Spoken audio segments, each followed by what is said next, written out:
One day, racer Denny passed by a farm on his way home, where a group of puppies were put up for sale. Seeing Denny, one of the dogs felt like the person he had been waiting for had come. Denny felt the same too and picked out that dog from the rest and decided to take him home. Denny took the puppy to his friend's garage, showing them that he has decided to take care of the puppy. His friends think that he cannot take care of a dog, but Denny feels otherwise, and tells them that he will become his new good luck charm, and that he has named him Enzo. That night, when Denny was on his phone, he noticed that Enzo needed to relieve himself, so he quickly put down his phone and carried Enzo outside. But Enzo lost the urge to relieve himself with Denny looking at him so eagerly. So Denny had to bring Enzo back inside. But as soon as Denny put Enzo down, he pissed on the floor.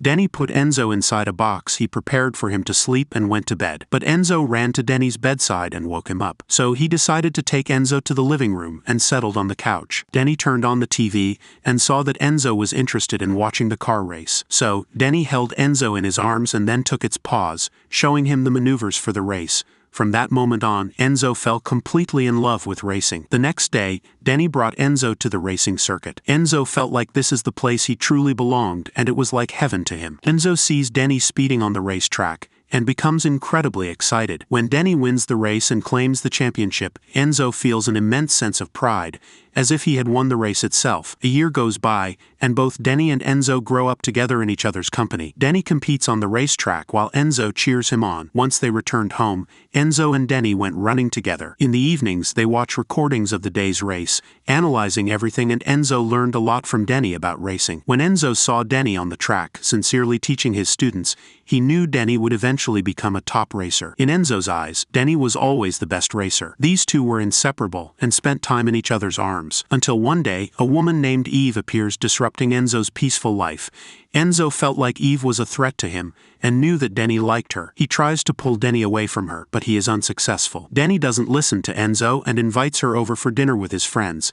Enzo knows that Denny has been captivated by Eve. The shock just grew for Enzo since Denny invited Eve to watch him race. He doesn't understand why Denny likes Eve because in his eyes, Eve is only slightly more fragrant with a plumpy rear than himself. What Enzo cannot tolerate the most is that Eve always changed channels when he was watching a race, but Denny was enchanted by her. In the following days, Denny and Eve spent more and more time together, and their actions became increasingly intimate. Enzo felt that Eve was provoking him, which made him very unhappy, but he had no say in the matter. Soon, Denny and Eve got married, and as a witness to their love, Enzo acted as their flower dog and was responsible for handing over the wedding rings. In Enzo's presence, Denny and Eve's wedding was consummated. After the ceremony, Enzo found Eve's parents Trish and Maxwell talking about Denny not doing well as a racer. After their marriage, Denny and Eve moved to a new place and they completely ignored Enzo. To protest, Enzo deliberately knocked down a picture frame on the floor, but his actions received no response. Enzo could only reluctantly accept everything, and so time passed day by day. Suddenly, one day, Enzo sniffed a mysterious scent emanating from Eve. It was a familiar yet unfamiliar scent, which made him not hate Eve anymore. Eve seemed very happy, the reason being that she was pregnant. Eve told Denny about her pregnancy, and Denny was overjoyed, as Enzo barked to tell him that he already knew about it. To welcome the upcoming new life, Denny started training even harder, not missing any race he could participate in, and even took on more teaching classes to earn a little more money for the baby. However, this also led to him spending less time at home, and Enzo ended up spending more time alone with Eve. When Denny was not around, Enzo would take the initiative to help Eve with tasks, but as Eve's belly grew bigger, she would often feel tired. To Enzo, seeing Eve in this state reminded him of his own mother. He was amazed that a person's body could nurture another new life. Eve would call Enzo to feel the baby, and Enzo was shocked by the baby kicking inside her belly. It felt like magic, since he could never imagine a baby being assembled inside her tummy. Soon, Christmas came and Enzo gifted Eve a new hat. Denny is afraid since Eve wanted to give birth at home, but agrees since she seemed firm on her decision. However, at this time, Denny received an invitation call from a top racing team. The team invited him to participate in a race, which was an opportunity Denny had always dreamed of, but he was hesitant because the race was scheduled on the day before Eve's due date. He was afraid that if he couldn't make it back in time, he would miss the birth of their child. However, Eve assured him that her due date would not be early. As long as Denny finished the race and rushed back, he would make it in time. Eve didn't want Denny to miss this once-in-a-lifetime opportunity. Persuaded by Eve, Denny finally agreed to participate in the race. But unexpectedly, The baby arrived earlier than expected, and it was the day Denny raced. That night, Enzo was busy looking at Eve while anxiously watching Denny's live broadcast of the race on TV. He was running back and forth, and seeing Denny taking the lead, Enzo walked in to find Eve on the bed with the baby. The midwife did not allow Enzo to approach, but Eve spoke up for him and told her it was okay. Eve called Enzo to the bedside as Enzo carefully walked up to her. Looking at the little creature in front of him, Enzo found it hard to imagine that such a beautiful being could exist in the world. Denny returned the day after and immediately rushed in to see his baby girl. Enzo stood by and watched as Denny held his baby for the first time. Later, Enzo learns that Denny did not win, since the sponsors switched him out with someone, and he totaled the car as soon as he got on the track. After this, Maxwell speaks out about his concerns with Denny continuing to race with a daughter of his own now. However, Denny promises to ensure his safety rather than winning the race. From then on, Enzo consciously took on the responsibility of protecting little Zoe. He wanted to become Zoe's guardian angel. Enzo accompanied Zoe as she grew up, from her babbling toddler stage to her agile and lively childhood. Enzo always selflessly cared for her. Time flew by, and Enzo was immersed in it, unable to break free, even forgetting about time. It accompanied Zoe through each passing year, celebrating her birthdays one after another. Zoe would always tell her friends that Enzo was her big brother, which made Enzo feel incredibly proud. For a dog, to have a family that loved him and live with the people he loved, Enzo had no regrets in this lifetime. However, moments of happiness are always fleeting. At some point, Enzo started to smell a foul odor emanating from Eve. It was like the smell of rotting wood. Enzo wanted to warn Eve, but he couldn't speak. He hated himself for being a dog. Eve couldn't understand its meaning at all. The only thing Enzo could do now was to silently watch over her. Denny still came home late due to races. Eve didn't tell him about her discomfort and instead showed concern for Denny's race, encouraging him to do his best and not give up. It was only at this moment that Enzo finally understood why Denny fell in love with her. As time passed, Eve's physical condition worsened. She started experiencing severe vomiting and almost fainted. She hurriedly took little Zoe to find her grandparents. In her haste, she forgot about Enzo at home. Hungry, Enzo could only eat the dog food that had fallen on the floor. When thirsty, it had to search for water in the toilet. In such a situation, Enzo persisted for a full 40 hours until Denny finally returned home, and only then did it have a satisfying meal. When Eve, who had improved, returned home at this time, she hurriedly went to Enzo and apologized to him. Denny told the family that he won the race and he will be training more. One day, while climbing a mountain in the park with Enzo, Eve couldn't hold on any longer and collapsed on the ground. Seeing Eve on the ground, Enzo didn't know what to do. He didn't dare to leave her side and could only stand in place, desperately barking, hoping that someone would notice them. With Enzo's persistent efforts, Eve was finally rescued. Watching her being lifted into an ambulance and taken away, Enzo felt deeply regretful for being just a dog. Upon hearing the news, Denny rushed back overnight. He entrusted Enzo to his friend's care and went into the hospital. Enzo felt frustrated since he couldn't go in with Denny and nobody confided in him. During the time with Denny's friend, nobody cared for or paid attention to him, which made Enzo feel lost. And just like that, Enzo endured half a month in the workshop until Denny finally came to pick it up. However, Enzo never saw Eve's figure. From their conversation, Enzo learned that Eve had a serious illness and couldn't leave the hospital for the time being. This meant that Denny needed to take care of Eve and could no longer participate in races. In order to take better care of Eve, Denny started working at the workshop and began trying various unfamiliar tasks.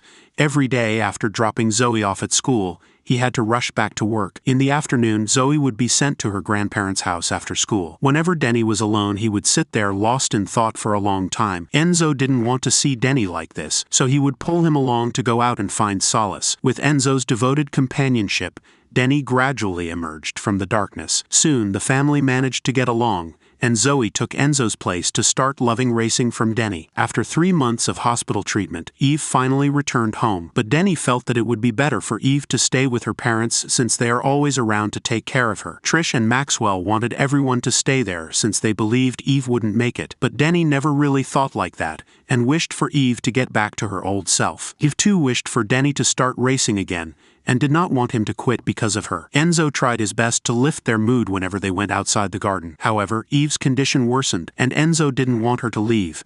In the night, Eve felt her time was running out. Looking at Enzo in front of her, she softly told him to take care of Denny and Zoe. After daybreak, Eve's life eventually came to an end. Even though Denny was prepared, her departure still filled him with immense grief. The next day, they held a funeral for Eve, and Enzo was left behind at home. Looking at the room where Eve had once stayed, now empty and vacant, Enzo could only pick up the hat she had worn and hold it with a sense of loss. Just after Eve's funeral, Denny had not yet recovered from his sorrow when Maxwell sued Denny for custody over Zoe, believing that staying with them was the best choice for her. However, this action completely infuriated Denny, and in the midst of the struggle, Denny accidentally pushed Maxwell down. Little did he know that this would end up causing him more trouble. The next day, while Denny was at work, the police came to arrest Denny for assaulting Maxwell. Although he was temporarily released shortly after by his lawyer friend, the lawyer informed Denny that if he were convicted, he would lose custody over Zoe. Moreover, for the next 3 months, he would be prohibited from seeing Zoe. First, he lost Eve,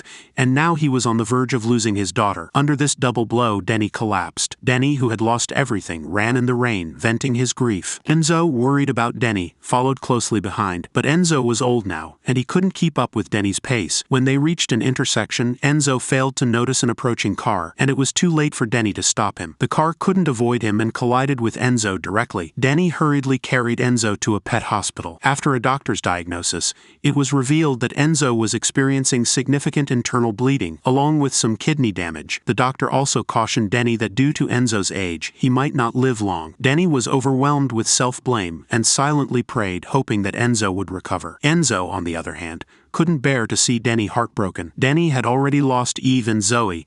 If even Enzo were to abandon him now, Denny would truly have nothing left. Perhaps the heavens heard his prayers. Miraculously, Enzo managed to hold on and made a good recovery. On that day, Denny's lawyer friend approached him with an agreement. The friend informed Denny that if he gave up custody rights, his father-in-law would withdraw the charges against him and arrange visitation time with Zoe in the future. After a series of setbacks, Denny ultimately chose to compromise. Enzo looked at Denny as he signed the agreement, knowing that if Denny went through with it, he would no longer be the resilient Denny he used to be. This was certainly not what Eve would have wanted to see, nor was it what Enzo wanted to witness. So, Enzo leapt up, snatched the agreement from Denny's hand, and tore it to pieces outside. Enzo's action completely awakened Denny. He suddenly realized his mistake and decided to fight back for custody of his daughter. In court, all the evidence seemed to point against Denny, which was unfavorable for his case. Just when everyone believed that he would lose the lawsuit, Trish spoke up and revealed the truth. She told the judge that she didn't witness anything on the day of the incident, and all the other testimonies were coerced by Maxwell. It was her words that ultimately led to Maxwell losing the case. Denny successfully regained custody of Zoe, just as he had hoped. On Zoe's 9th birthday, her grandparents came to Denny's house to celebrate. Despite the awkwardness, Denny chose to forgive Maxwell in the end. With the company of family and friends, Zoe had a happy and joyful birthday. However, no one noticed that Enzo was lying under the table, and by now he no longer had the strength he once had. After sending off the guests, Denny discovered Enzo lying on the floor. He picked up Enzo and sat on the couch, gently stroking his aging fur. Just like before, Denny and Enzo sat quietly watching a race on TV. Suddenly, Denny remembered that he had never raced with Enzo all these years, so he borrowed a bright red sports car specifically for Enzo. Denny placed Enzo in the passenger seat and secured his seatbelt. Enzo sat quietly in the car, feeling the wind blowing on his face. This was a scene he had imagined countless times. At this moment, all he hoped for was that Denny wouldn't stop and they would keep driving together. Enzo remembered a program he once saw on television. It was said that in Mongolia, people believed that a dog could be reincarnated as a human after death. But not all dogs were eligible. Only those who were prepared would be chosen. And Enzo knew that he was ready. His entire life crossed through Enzo's mind as he closed his eyes for one last time.